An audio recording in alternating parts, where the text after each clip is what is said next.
Thanks for joining us for this episode of 13. We want to start by thanking our new patrons, Jessica Jaramillo, Sally Anton, Lou Monticello, Susan Hall, Kaylee, Heather Riley, Michael Sweeney, Rhiannon, S.A. Jinx, Sean Gary, Sarah Parvez, and Shelby Scott from Scare You to Sleep. We couldn't do this without you. Patrons get access to our Patreon-exclusive Discord, where you can chat with us about the show or whatever else is on your mind. This month, we've been sharing spooky photos and not-so-spooky photos of everyone's pets. If you want to show us your four-legged friends, join the Patreon and join the fun. You'll also have access to the Patreon-exclusive second monthly reading, bloopers, behind-the-scenes audio, and weekly updates on the show. Stickers, t-shirts, coffee mugs too. Sign up to support the show at patreon.com/13pod. This month, we're joined once again by our very dear friend of the show, Shelby Scott. You'll remember Shelby from previous episodes, and we are so thrilled to have her back. You can find Shelby's podcast, Scare You to Sleep, exclusively on Spotify. That's right, it is so good that Spotify had to get her on their team, and it really is that good. I've been a listener long before we actually knew Shelby. You can find a link to Scare You to Sleep in the show notes. We also have another very dear friend of the show back with us this month, Emma Sherr-Ziarko. You've heard Emma on Wolf 359 and more recently on Pairing, a podcast that pairs wine with arts and culture, and it is delightful. You can find Pairing wherever you listen to podcasts, and we'll have a link in the show notes too. This month, you can hear me and Brooke out in the wild on different podcasts. Brooke was a guest on the delightfully funny improv comedy show, This Is Y'all Come Back. I know that you're used to us being spooky, but Brooke and the rest of the Y'all Come Back team are hilarious. You can find her episode titled Origami Cranes, Sensual Phone Lines, and Mariana Trench. And of course, there'll be a link in the show notes. And you can find me on the Horror Movie Talk podcast entitled Horror Movie Talk. We discuss a movie that's been on my watch list for a long time, The Dark and the Wicked. And I won't tell you why it's been on my watch list or what I loved about it. For that, you'll have to go listen to Horror Movie Talk wherever you listen to podcasts. And of course, there will be a link in the show notes. It's been great fun getting out there on other shows this month. And with that, on with the show.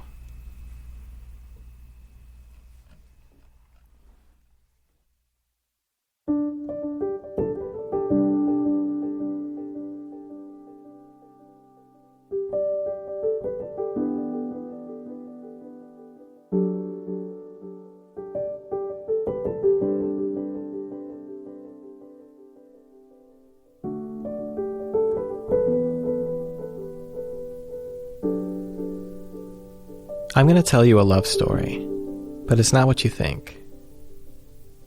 I grew up in a small town where the Ohio and Mississippi rivers meet. It's a place where everyone knows everyone else. I didn't really make friends as a kid.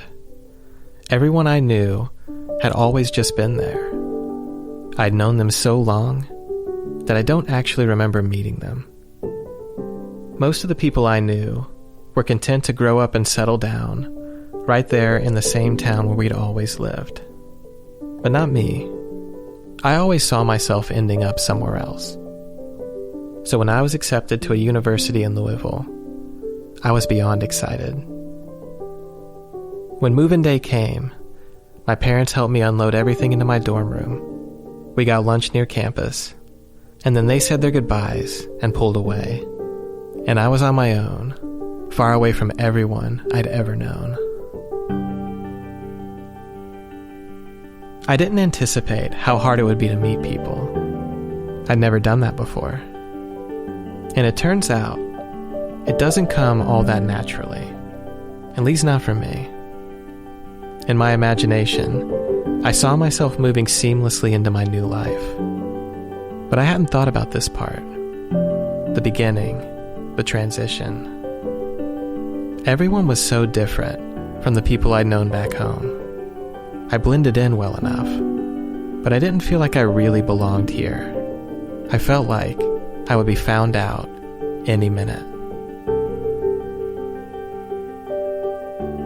That was 10 years ago, and those first few weeks at university were the longest and loneliest in my life. But slowly, I started to meet people, and as I fell into the routine of college life, maybe I still didn't feel at home, but I didn't feel like an imposter either.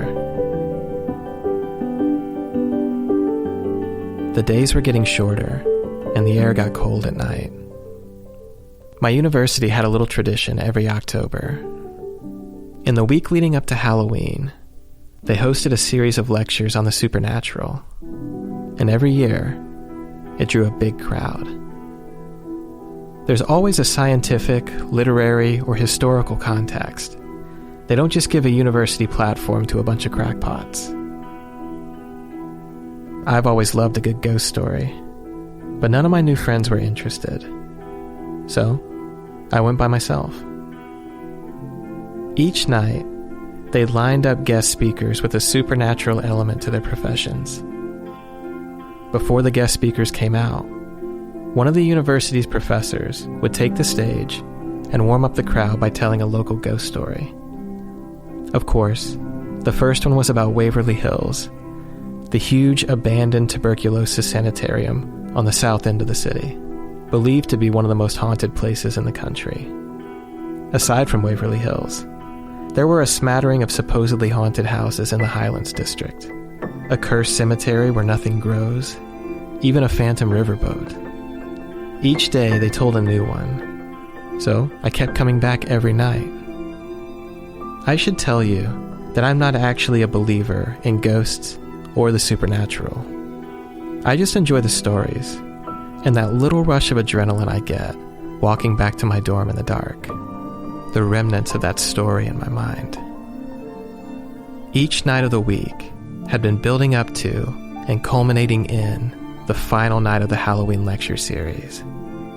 My last class was already on that side of campus, so I went straight to the lecture hall. I was one of the first people there, but I didn't mind. I found a seat and spent the next little while scrolling through my phone as the auditorium slowly filled up around me. When I looked up again and scanned the room, I noticed one of my classmates in the next section over. She noticed me too. I thought about going over to say hi, but just then, some of her friends arrived, and they all sat together. The lights dimmed, and after a brief introduction, I was surprised to see one of my professors, Dr. Abby Willow, come up to the stage. It was the professor that I shared with my classmate, the one I'd seen across the room before her friends arrived. Dr. Willow came to the mic, and she introduced herself. Thank you. Thank you all for being here. It turns out that in addition to teaching sociology, she also researches the supernatural. She's written books, and she's appeared in several documentaries on the subject. And she was here to talk about a ghost story that takes place in the neighborhood just off campus, in a part of town called the Old City. The story began back in 1963 with the death of a man named John Blake. John's story was a tragic one. A year before his death, John's wife, Summer, left him for another man, taking their daughter with her. She was engaged to marry the new guy, and they moved into a house on Brook Street, just a few blocks over from where John still lived in their old house. But not long after they moved in, Summer's fiancé left her, and now she and John were both alone. Now, everything that happens next is subject to debate. What we know for sure is that on February 14th, Valentine's Day, 1963, John Blake walks into a florist shop on St. Catherine Street and gets a bundle of daisies. Maybe he's overcome with the spirit of Valentine's Day. Maybe he's lonely. Maybe he wants a chance to get his family back together. He pays for the flowers and walks outside. By all accounts, he forgets to look up as he steps out to cross the road and finds himself directly in the path of oncoming traffic. So, John and his flowers never make it to their intended destination. That's where one story ends, but another story begins. Dr. Willow went on to describe a series of hauntings that began shortly after the death of John Blake. A couple months later, John's ex-wife looked over to her window in the middle of the night, and she saw a face staring in at her. She screamed and flipped on the lights, and it was gone. It happened again, and she ran outside to confront him, but she didn't find anyone.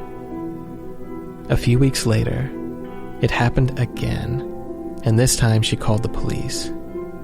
They looked around the house and the neighborhood, but didn't find anything. At about the same time, a mysterious figure started showing up outside that florist shop.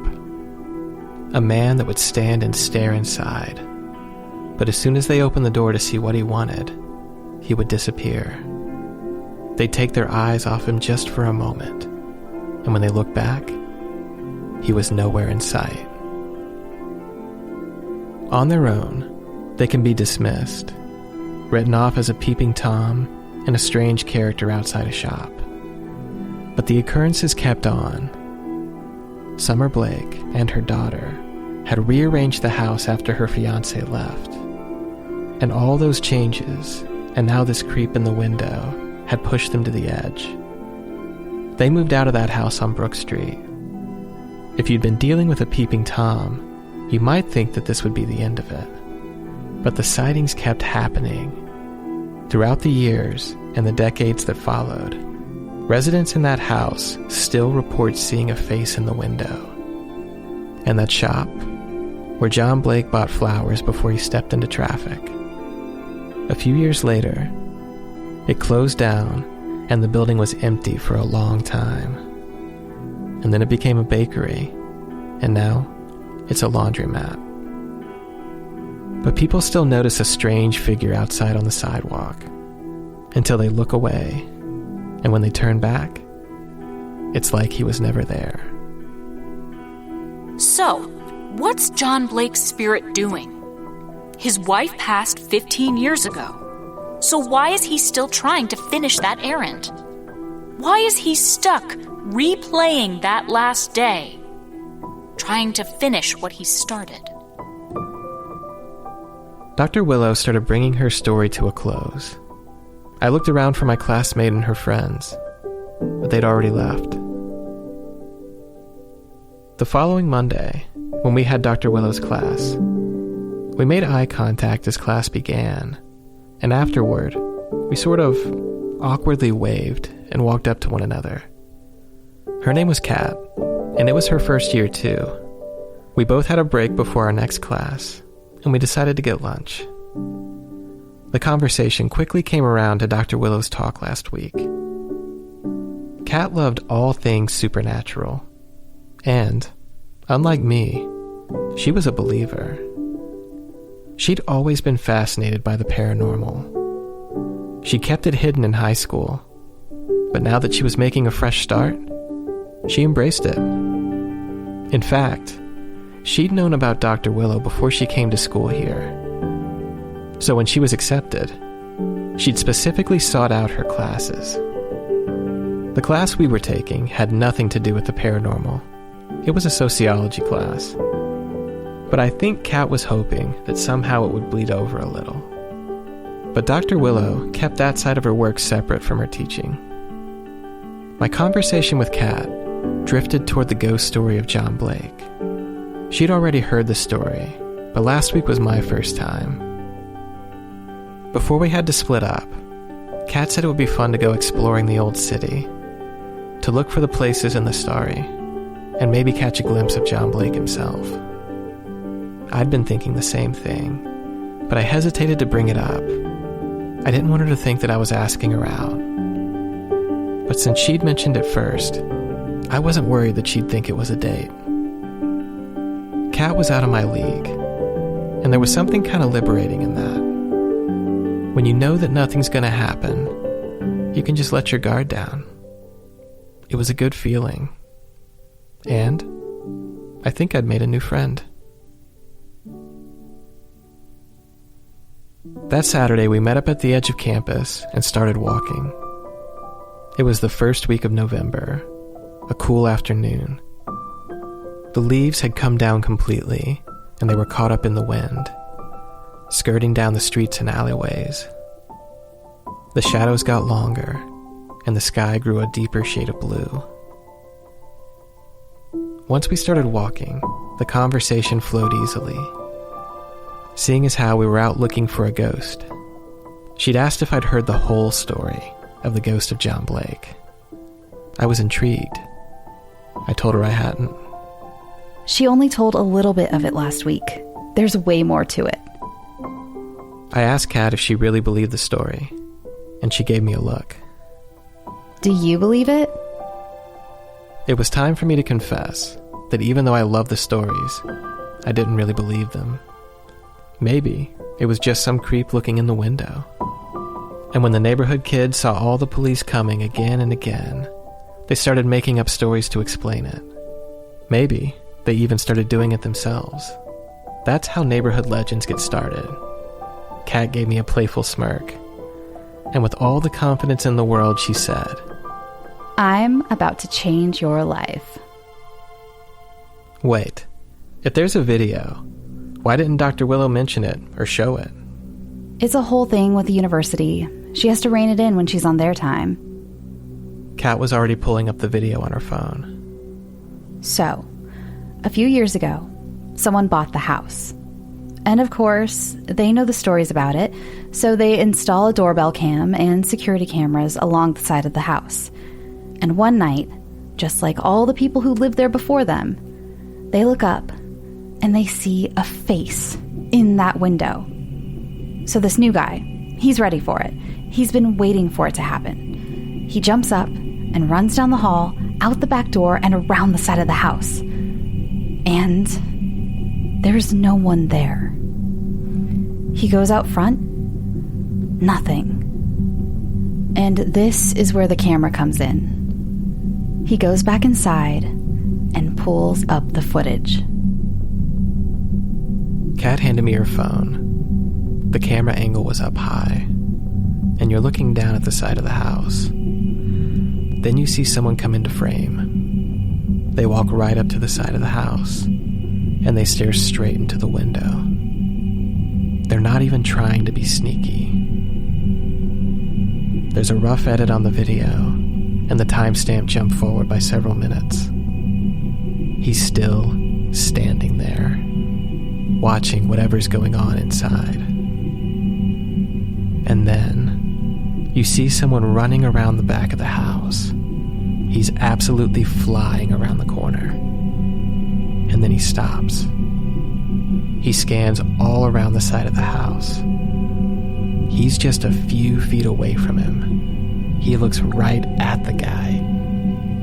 And it's clear from the footage. He can't see him. The guy looking in the window just keeps doing what he's doing, like nothing's happening. And then the homeowner runs toward the front of the house, and he's out of frame. He comes back. He walks right by the guy again. He still can't see him. And then the stalker turns his head toward the homeowner, watches him for a couple of seconds. You see his head turn, tracking his movement. Once he's back inside, the stalker just turns and walks out of frame. Okay, I'll admit that footage was compelling. But footage can be faked, right? Hang on, there's more. Kat took her phone back and pulled up another video. This time, it was security footage from inside a laundromat. It's another high angle, looking down at the door. It's propped open, and someone walks out. A few seconds later, something strange happens. Kat had to point it out at first. A shadow on the ground. As though it were being cast by someone who wasn't there. I'm thinking to myself that it could just be a mote of dust in front of the lens. Wait for it. The shadow moved around the floor, making its way up and down the aisles of washing machines. But then, near the edge of the frame, it passes in front of a mirror. And when it does, for a split second, the reflection of a man walks past, but only in the mirror. It startled me and I almost dropped her phone. What do you think now? After a couple of hours, we went back to Kat's building, and we stood out front for a while, and then we traded numbers. Maybe next time we should try to stake out the house or the laundromat. The theory is that he walks back and forth every day, but for some reason, you can only see him through glass, a mirror, a window, a camera lens. I want to be the first person who films him walking from the laundromat to the house. I want to be able to prove it. Why do you think he's still trying to win her back? Dr. Willow said she's been gone for 15 years. Shouldn't that be the end of it? My best guess is that maybe he doesn't know that she's gone. Or maybe with all the time that's passed, he doesn't remember what he's doing anymore. He might just be walking back and forth between those two places out of routine, just because it's what he's always done. A part of me hopes that Kat's right. This poor guy trying to win back the love of his life, but she's already long gone. Maybe it's better if he doesn't remember at all. It's sad, but let's be honest. You don't win back your ex-wife with a bundle of daisies. Go for roses or something that has a romantic meaning attached to it. I didn't know flowers had meanings. Boys never do. We saw each other after class twice a week, and we made plans to go walking around the old city again. I still wasn't convinced that any of this was real, but I liked hanging out with Kat. And planning to go exploring, ghost hunting, it was exciting. I pulled up a few of Dr. Willow's lectures and just let them play in the background while I was doing something else. I was curious to know why Kat was so drawn to her. Why do you think that some people don't cross over? What causes a ghost in the first place? That's the real question, isn't it? It seems to have something to do with tragedy. I have a feeling, and I can't prove it or offer any evidence for it. It's just a feeling. But I think that a person can become so sad that it breaks the world a little bit. And when someone dies in that state, something happens. Something stays behind. And it just lingers. Something broken in the universe. And I don't think we can help it move on because we don't know how to fix that. I think it just has to resolve itself.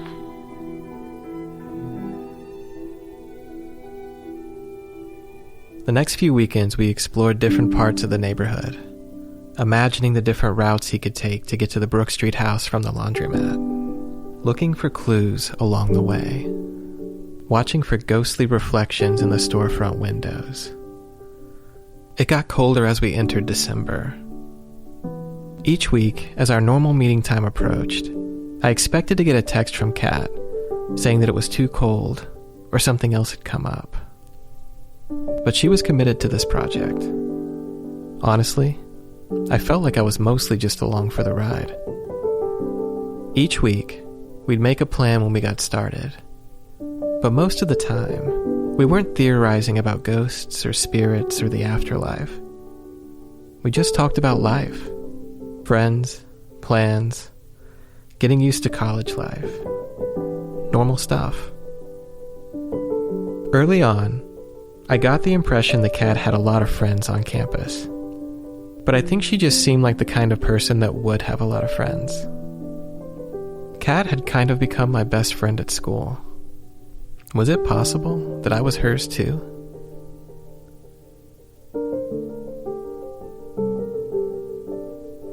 as December wore on, we changed our plan a little bit. We took turns keeping our cameras open as we walked. If there was anything to find, this would be more effective than just watching for reflections in the windows as we passed. Remember, this is 10 years ago. And 10 years ago, phone batteries weren't as good as they are today. Kat was feeling disappointed. And before we parted ways, she asked me what I thought about letting Dr. Willow in on what we were doing. Maybe she could give us a little advice, or point us in the right direction. Something happened when she mentioned bringing our professor into the loop. I suddenly felt self-conscious, and really exposed. I felt embarrassed, and kind of protective. This was supposed to be our thing. Not to mention, she was an honest-to-God expert on the subject, and we were just kids messing around in our free time. Kat could sense my hesitation. You know what? Never mind. It was a dumb idea. She likes to keep all this separate from teaching anyway. I felt bad. I hadn't told my other friends what I spend my time doing on the weekend. They know about Kat, but they don't know how much time we spend together, or what we do. I couldn't escape the guilt for letting her down. The rest of the week was uneventful, and then I got a text from Kat. Okay, don't be mad. She could have just written the entire thing in one message, but Kat is a serial texter.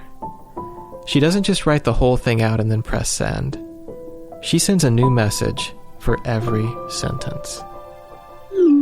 So, I told Dr. Willow what we were doing. I know we weren't going to tell her yet, or at all. But I thought maybe she would know what kind of camera to use, instead of our phones.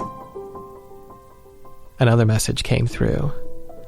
It was a screenshot of Dr. Willow responding to her email. Hi, Kat. Thanks for reaching out to me. I'd be happy to help. Stick around after class tomorrow. Can you stay after class tomorrow? I had a feeling that was hard to pin down, and it didn't feel rational. Of course, I wanted to help Kat figure this out. I pushed that feeling away and tried to sound excited. Yeah, I can definitely stay. The next day, Kat and I sat together in class. Afterward, we went to the front and waited for the other students to leave. Dr. Willow saw us approaching and asked, louder than I would have liked, if we were her ghost hunters. I fought the urge to look over my shoulder and see if anyone was still in earshot. Kat was unfazed. She jumped right in, telling her how we'd been spending our time. Dr. Willow nodded along.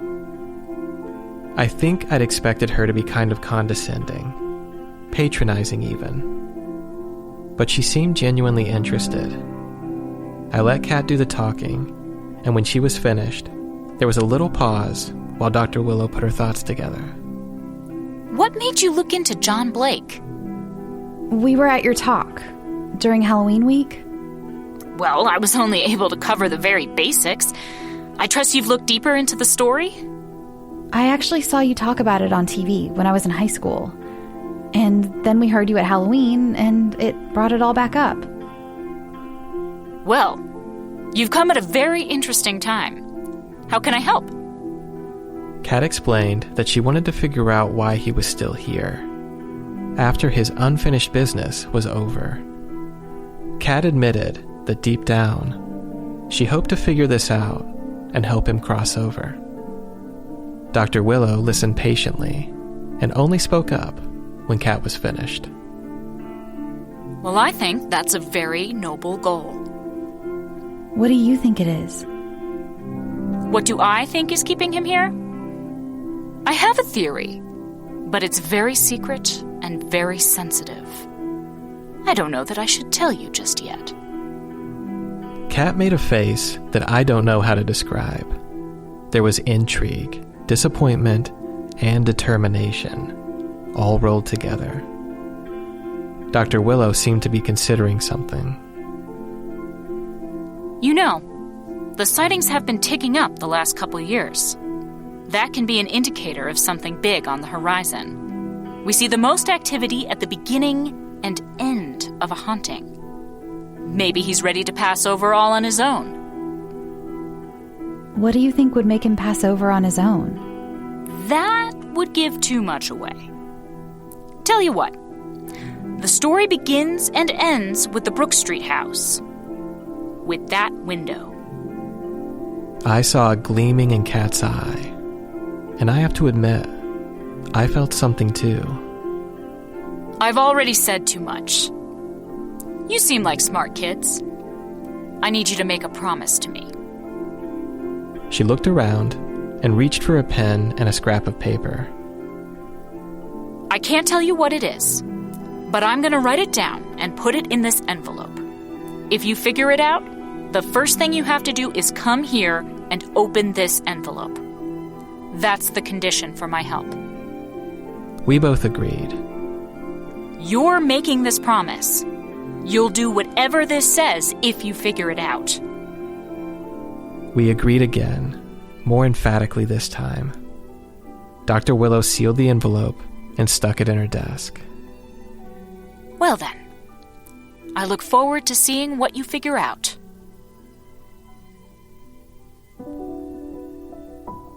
Dr. Willow said that it began and ended with the Brook Street house, so we had somewhere to start. It was easy to figure out which house it was, and then, rather than spending the weekend wandering the old city, we put all of our focus on that house. And every free night we had, we parked on the street and set up a wide-angle camera to capture the neighborhood.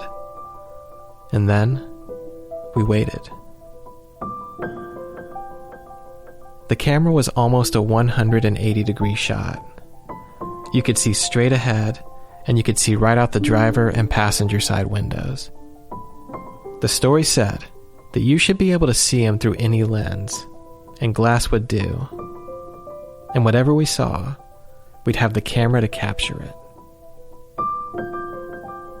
We did this for weeks, and we filled the time with conversation. I told Kat about how I'd always felt out of place in my hometown, like I belonged somewhere else. But now that I was here, I didn't feel at home either. Kat told me about feeling guilty for going to school somewhere so far from home. She and her mom were on their own for as long as she could remember. Kat said that she overheard her mom on the phone one night when she was a kid, talking about how a parent's biggest fear is dying before their kid is old enough to remember them. She could have been accepted somewhere closer, but she came here because of Dr. Willow. Kat called her mom almost every night, afraid that she'd think she was forgetting her. When Kat and I first met, she was way cooler than me. And I felt like I had to, not impress her exactly, but earn her time. But these last few weeks, hanging out in the car while we watched for the ghost of John Blake, it was refreshing to just sit in comfortable silence. It felt good. Our last night on campus before winter break, Kat fell asleep in the passenger seat. I stayed awake watching the house, looking up and down the street. Old houses, built before the turn of the last century. The houses came right up to the sidewalk, and trees hung over the street. There were Christmas trees in windows. Off in the distance, I could see the big stone tower of an old church on St. Catherine Street. It felt ancient and timeless. Those nights in the car were the first time that I felt at home in the city. It turns out that it wasn't about where I was. It was about who I was with. I glanced at the camera display to check the battery level, and that's when I saw it. In the display, I could see Kat asleep in the passenger seat. But outside the window, there was a dark figure, darker than the night around it. I slowly turned my head and looked out the window. There was nothing there. I looked back at the display, and in the time I looked away, the figure had closed the distance to the car, and its face was right outside the window, looking in straight at me. I froze. Its features were hard to make out. It's like a shadow covered the whole front of him, even though there was nothing there to cast one. I looked away from the display for just a moment, and when I looked back, he was gone. I woke Kat up and told her what I saw. We went back to her place and pulled up the footage, and there it was, just as I saw it. A thought occurred to me. I'd been able to see the ghost on camera, but not with the naked eye. You're supposed to be able to see him through glass. I should have been able to see him in the passenger side window when he was looking at me. So, if I couldn't see him through the window tonight, had we missed him every other night?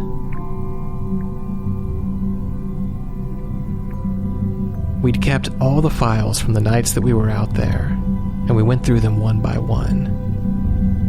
And that's when we saw something that made my blood run cold. In every one of these videos, that figure walked right up to the car and put its face against the window. He'd been watching us the entire time.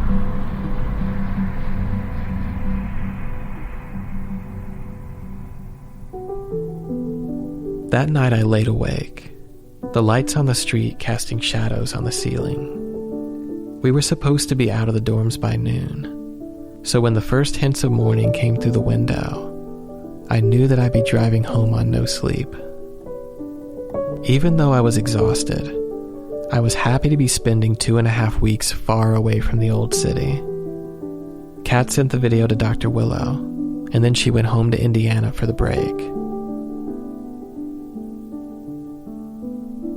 Kat and I messaged each other the entire time we were away on break. We didn't talk that much about the ghost of John Blake.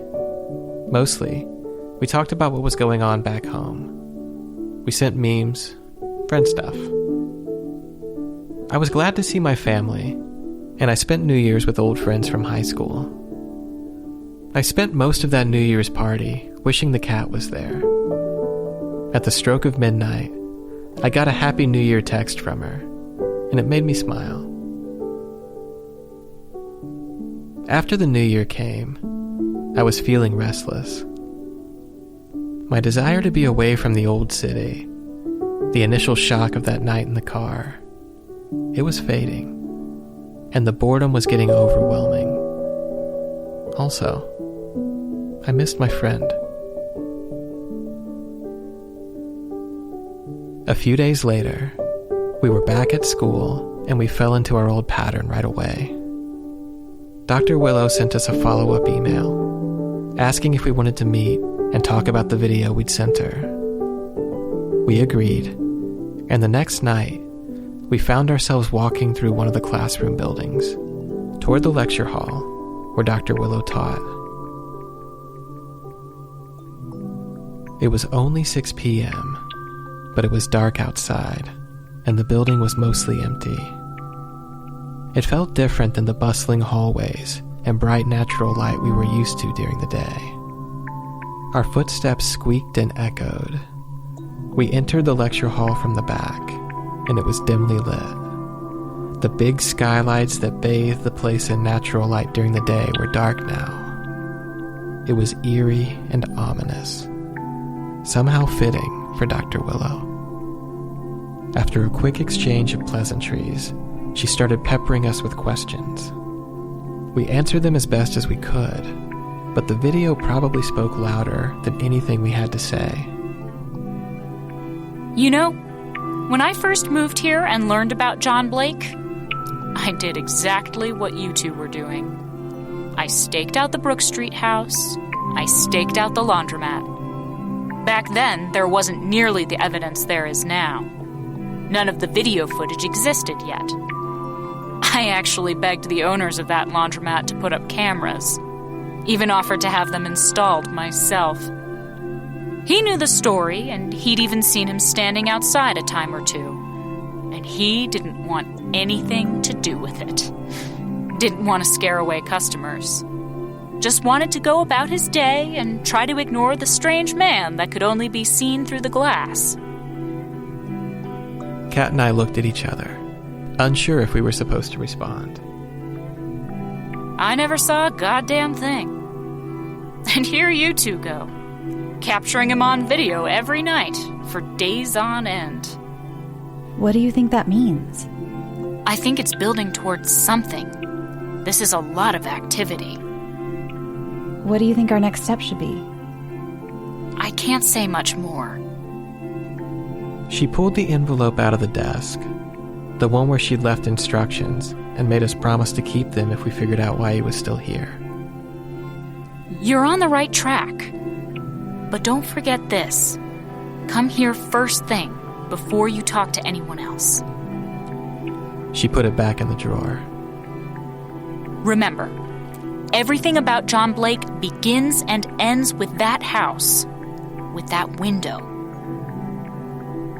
We turned to leave, and Dr. Willow said one more thing on our way out. Oh, and if you spot him again, for the love of God, follow him.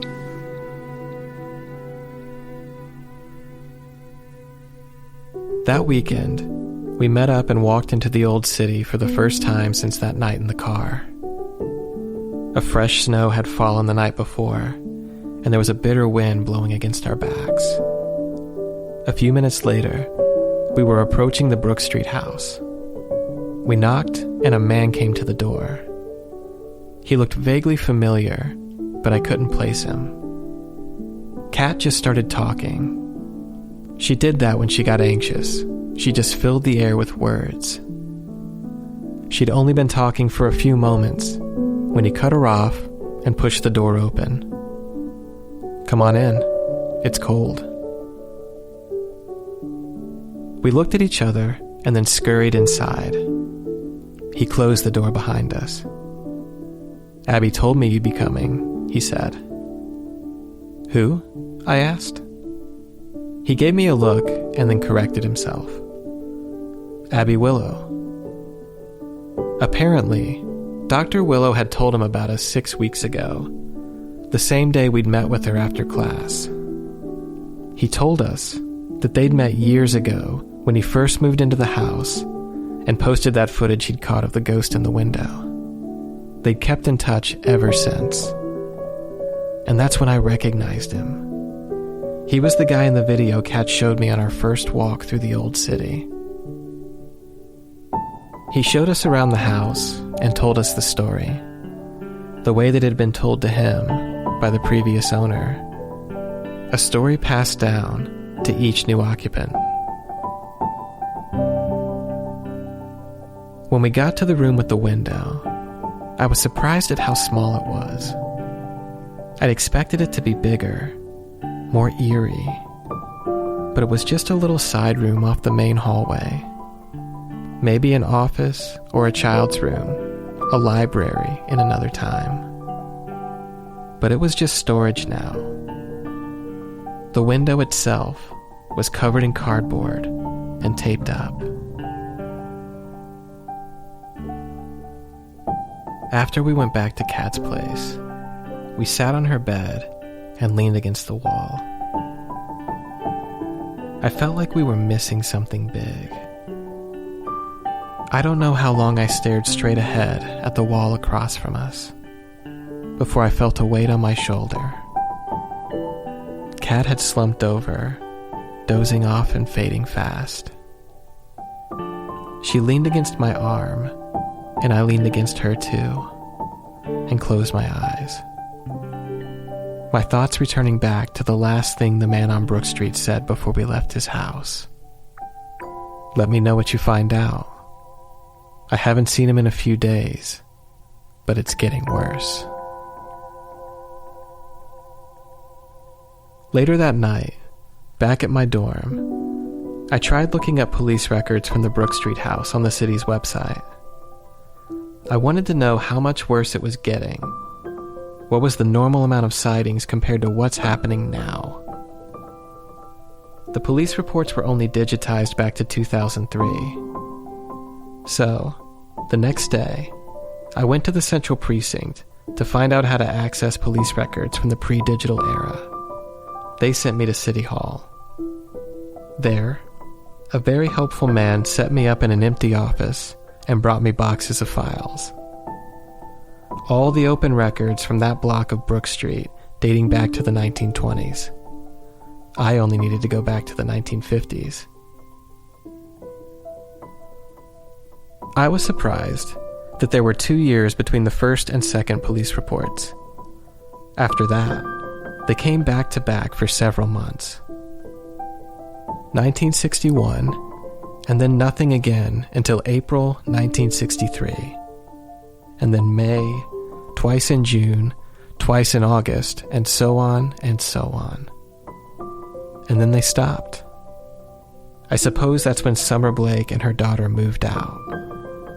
The house was empty for a while, but the reports picked up again a few years later. But they were sparse, once every couple years. It looked like Dr. Willow was right. The increased activity happens at the beginning and at the end. Except, that didn't exactly line up. That first police report, why did it take 2 years between the first and second sightings? I opened up that first file and started reading. It took a moment for me to understand what I was looking at. This wasn't a file about a sighting of the ghost of John Blake. No. This report happened while John Blake was still alive. He'd been stalking that house long before he died. I called Kat. She needed to see this right away.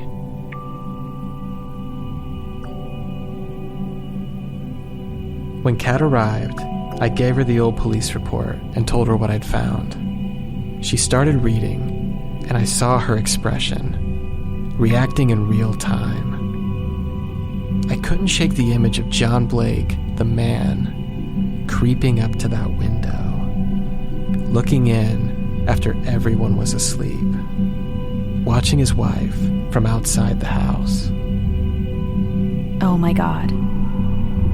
And I couldn't imagine him having the audacity to show up with a bundle of daisies after stalking her. Kat was quiet for a moment. I don't think that's what happened anymore. I don't think he was stalking his wife. All of a sudden, a cascade of thoughts ran through my mind. Summer Blake and her daughter had rearranged the house after her fiancé left them. The room was smaller than I expected. Maybe a child's room in a past life. You don't win back your ex-wife with a bundle of daisies. You don't bring your wife daisies on Valentine's Day. You bring them to your daughter.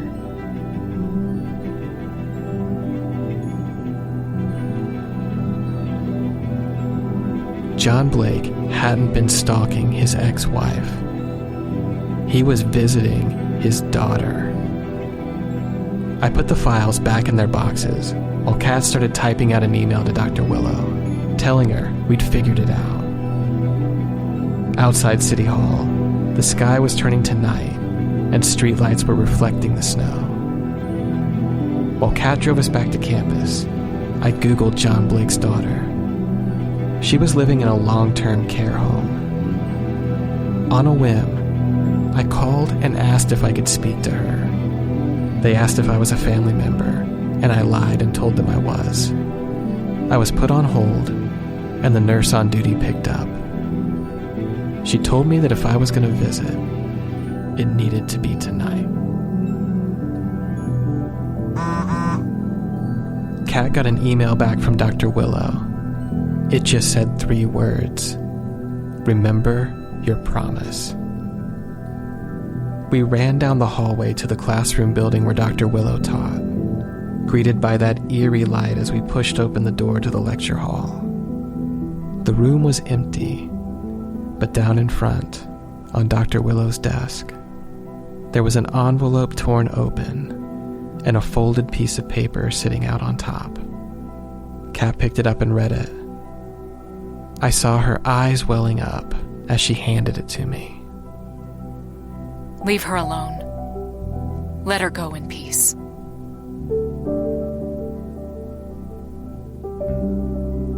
We kept our promise that night. We sat in that empty lecture hall for a long time, side by side, and I felt Kat's head on my shoulder again. But this time, we were awake.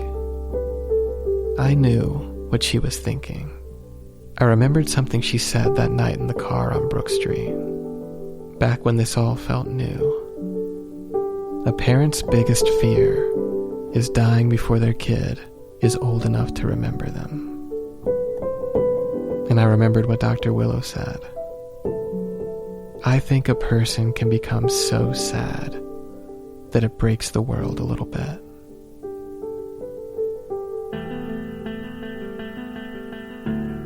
We never spoke to Dr. Willow after that, but sometimes we'd see her down a hallway or across a room, and we'd make eye contact for a moment, and she'd give us a conspiratorial look. Later that week, Kat and I met for lunch. We'd had a few days to process it all. I walked with her to her next class, and I asked her, "What now?" What do you mean? The ghost of John Blake had been the foundation of our friendship. It's all we've done for the last year. You worried I'm gonna ditch you now that we don't have a ghost to chase? I don't know. We've only ever been chasing ghosts together. Well, I guess we don't really know that he's crossed over, do we? We should probably keep looking. Just in case? I think that's a good idea. See you this weekend?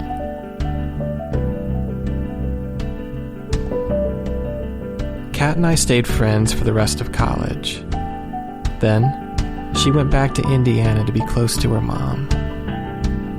As for me, I'm still here. And it turns out, I'm pretty good at meeting people these days. I met the woman who would become my wife a few years ago, and we have a daughter now. I still think about that winter all the time, and I think about John Blake. I can see him.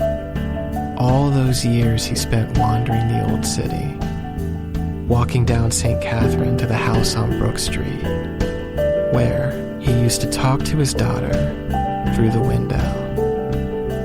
And then all those years afterwards, his spirit lingering there, the city changing around him, the florist turning into a bakery and then a laundromat, walking the aisles of washing machines, slowly forgetting, trying to remember why he was still here, staring into that empty window in a long empty house. Something he couldn't understand, something that compelled him to keep coming back.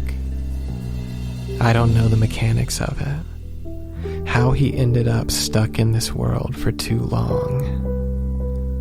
But I think I know why it happened. I think maybe a girl just needs her dad.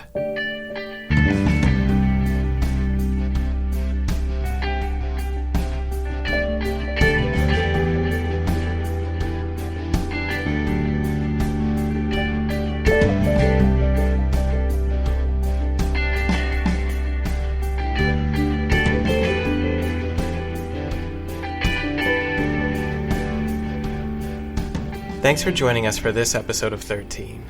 If you like what you've heard, stop what you're doing and leave a 5-star rating and review wherever you listen to podcasts. This has been A Ghost in the Old City. Written and narrated by me, Ian Epperson. Kat was Shelby Scott. Dr. Willow was Emma Sherr-Ziarko. Brooke Jennett played the student in the lecture hall. Editing and sound design by Lizz Walker. Music by Bridgett, with assistance from Bridgett Howard. Our producer-level patrons are Rick Linville, Tattooed Fox, Rhiannon, and Sean Geary. Thanks for your support. Our Patreon partners get access to an exclusive Discord channel to chat with the creators and a second monthly reading, merch, bloopers, behind-the-scenes content, and weekly updates on the show. We're on social media, Facebook, Twitter, and Instagram at some version of 13pod or Pod13. Just look for the logo. Seriously, come say hi. We'll have links to all of them in the show notes. And finally, if you want to submit a story to be performed on the show or contact us about anything else, get in touch at info@13podcast.com. Again, it'll be in the show notes. Bridgett Howard has some daisies for you. Thanks for listening. See you next month.